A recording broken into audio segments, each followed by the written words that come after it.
can you really vouch for these 18 people? How long and how much do you know them? Okay, ito pong 18 Marines, katulad ng nabanggit ko. Anyway, ito hong after paglabas ni Gutesa, maraming retired military officials ang nagre-reach out sa mga sundalo. Ang total na sundalo na nasa ilalim ng empleyo ni Congressman Saldico ay humigit kumulang 100. Eventually, si Attorney Levy Baligod and I spoke. Sabi niya, may mga sundalo na magsasalita.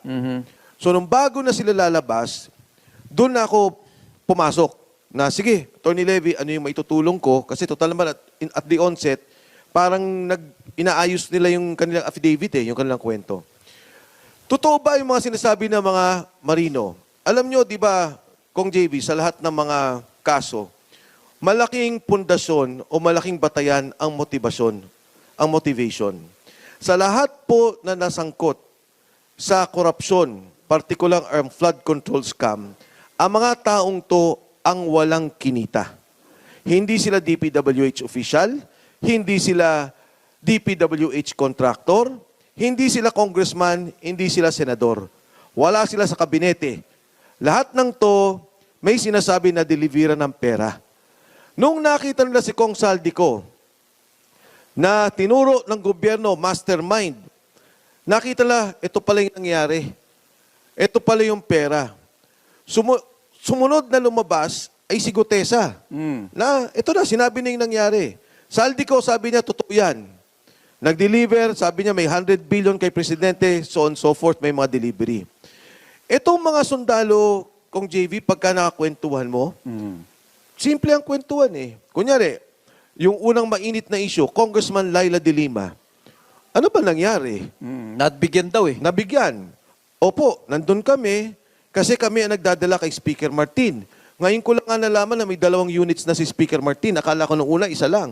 Sabi nila, 2 units. Sa Forbes ba yan? Sa Forbes. Sa Forbes. Sa Forbes. You mean, 2 residences? 2. Kasi Oo. Nung when una, you isa say lang unit, parang apartment lang Hindi ito apartment. Parang ano siya yung These are houses. mga townhouse units sa Forbes. Okay. Malalaki. Okay, sa Forbes. Pero Oo, malalaki. malalaki. Okay. Hindi sa bahay. So doon nagdidelibera ng pera. At ilang beses lang nakita si Congresswoman Laila de Lima. Pag tinanong mo yung kay Trillanes, nandito Senator Trillanes, gusto ko sabihin sa kanya ba't ka ba nagagalit sa amin? Yung mga sundalo nagkwento.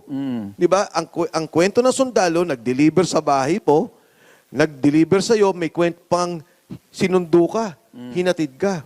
At willing yung mga sundalong umarap. Ang sabi pa nga ng mga sundalo, kasi tinanong ko, bakit ang konti ng mga congressmen, congresswomen? Sabi nila, sir, hindi ho namin kilala lahat.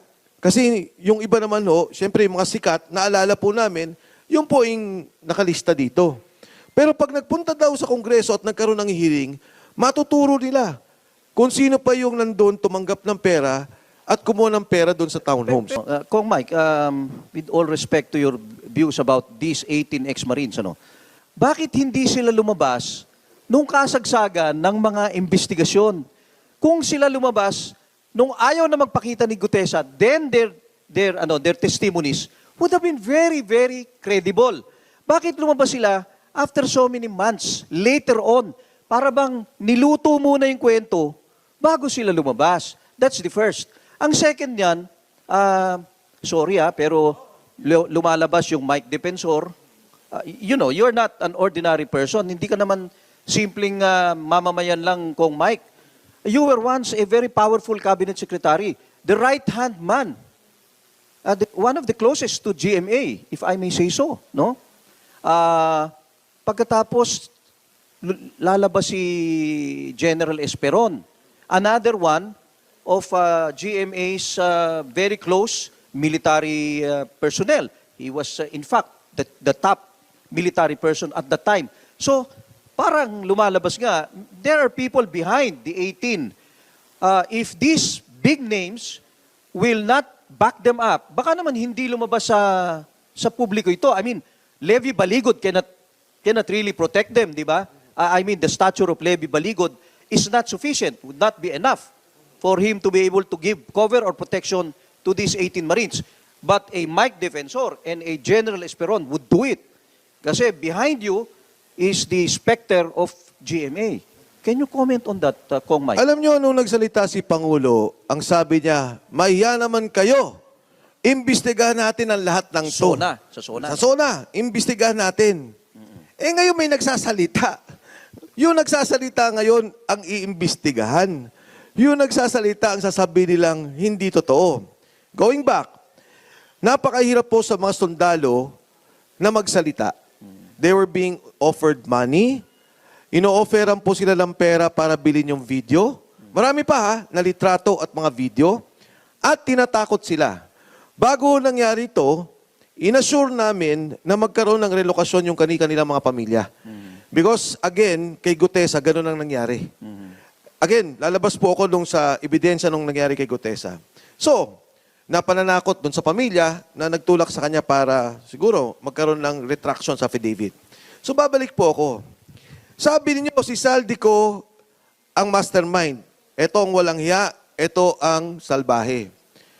Ito ngayon yung mga bata niya. Hindi ba dapat kupkupin natin to? Uy, sino ba yung mga pinagbigyan? Parang whistleblower, ano? Hindi sila whistleblower actually, Kong eh. Kasi si Saldico na nagsabi, di ba? Sabi ng gobyerno, eto, merong kang plunder ha, magnanakaw ka. Eto ang kaso mo, ikaw nag-ayos ng lahat ng yan. Tapos sabi ng mga tao niya, boss, ito yung mga delivery ng pera na ginawa namin. Di ba dapat kupkupin yun? Ah, ganun ba? Oo nga no. Ito pala yung mga ninakaw mo at dito napunta sa mga taong to. Kung pupunta tayo sa mas malalim na pagtingin dun sa korupsyon.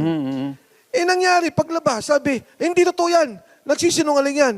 Paano na ba to? But can you address the question of the timing? Okay, the In timing, Bakit ganon ka-late? I cannot exactly say why, pero natanggal sila ng trabaho January 18 sa aking pagkakalam. January 18. 2026. 2026. Sa mga taas nila ay may mga general na boss sila. General na retired. I think there are about 2 colonels, 1 major. Okay. Sa taas nila. Ngayon, sabi nga, tiniming nyo dun sa impeachment, tiniming nyo sa ICC. Hindi po totoo yan. 2-3 days before lumabas sila, may tumawag sa amin. Iba-iba. Yung isang retired general, kausap ako, tinawagan. Sabi sa akin, kasama ka ba sa presscon bukas? Sabi ko, anong presscon? Hindi, may presscon bukas, kasama ka ba? Sabi ko, ano nga yan? Sabi niya, yung mga sundalo. Sabi ko, sige, sabi ko, kung hindi ako sasama, anong impormasyon ko? Bigyan mo rin ako ng impormasyon. Sabi, may meeting kami ngayon, pinag-uusapan na yan. So we have the resources of government against us. In fact, nakasurveillance kami from Club Filipino, nung nanggaling doon, nakasurveillance kami mismo sa Valle Verde, nung nagkaroon kami ng ESCON. Kaya nga, nagkakawindang-windang yung gobyerno, hindi alam ang gagawin. Kasi nung tinuro nila si Saldi, lumabas itong 18, naguluhan na naman sila. Pag lumabas na naman si Adrian Bersamin at lumabas si Yusek Traigip Olaybar, ang gulo na naman. Kasi nga from day one, may mga pinagtatakpan sila. Ngayon, Dapat i-open nila yung buong investigasyon. Ito, pinirmahan, notaryado, may litrato, may video. Ayaw nilang tanggapin. Di ba? Ayaw nilang pag-usapan. Pagdating namin sa NBI, ano sabi sa amin? We want to establish your credibility. Pagdating pa lang doon, sabi, establish your credibility. Ano ba to? Kayo na ba ang kalaban namin? Kayo na ba ang abogado ng mga akusado? Alam mo, tingnan mo to, Kong JB, tingnan mo.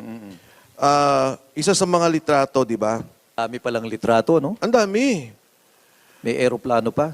Kasi nga may mga delivery abroad eh. Eto, pinapasok sa mismong unit. Eto, bahay yan ni Speaker Martin eh. Yung taas na yan.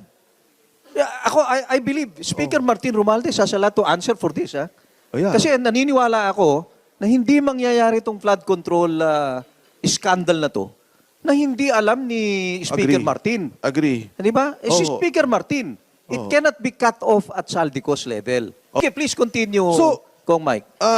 Bakit sila na may ganito? Kasi nagre-report sila eh. ICI? ICC. ICC. ICC, sorry, ICC. Not the ICI of Yes, BBM. ICC. ICC. So, kung titingnan lang nila to at totohanan ng investigasyon, makukita nila yung katotohanan. Bumabalik ako dun sa punto na kung si Saldico ang kriminal, ito ang galamay, ito may ebidensya, dapat kung sincero ang gobyerno, tingnan nila itong ebidensya. Huwag nilang itrato na itong 18 ay kalaban nila. Ngayon, kung hindi naman sincero ang gobyerno at sila mismo takot na baka maungkat yung mga hindi dapat maungkat, naintindihan ko yung ginagawa nila. Anyway, ang sabi ni Senator Trillanes, these 18 Marines and their lawyer have been given consideration for what they're doing. Meron daw nagpondo ng malaki. Ano? And he made a fearless forecast during that time, during that interview, na isa o dalawa dito sa 18 Marines babaliktad. That was what Yeah. he said. Yes. Oo. Ako hindi ko inaalis na maraming maaaring pwedeng mangyari. Ang sa akin lang, kaya nahihirapan si Senator Trillanes, kasi nga may pagtatakip. Kung sinabi na niya nung una pa lang, totoo, kasama ako sa mga tumutulong sa investigasyon bilang pribadong individual tungkol dito sa sinasabi lang EJK case or crimes against humanity ni Pangulong Duterte, baka natapos na yung kwento. Ang dami niyang tinatago. Sabi niya, hindi totoo. Sabi bigla ni Ombudsman Boying, hindi totoo, nag-usap kami ng ICC. Yun ang mabigat. Oo. Ngayon ako, wala akong tinatago, open. Ito yung sinabi ng mga sundalo, tumutulong ka ba? Tumutulong ako. Sabi doon sa akin, alam ko kinunan nila ng litrato yung sasakyan ko. Sabi nila. Yung van daw Yung yan ang van. misis mo eh. Oo. Kaya nga, ang akala siguro nila, magtatago ako. Oo. Ba't ako magtatago? Totoong tumutulong.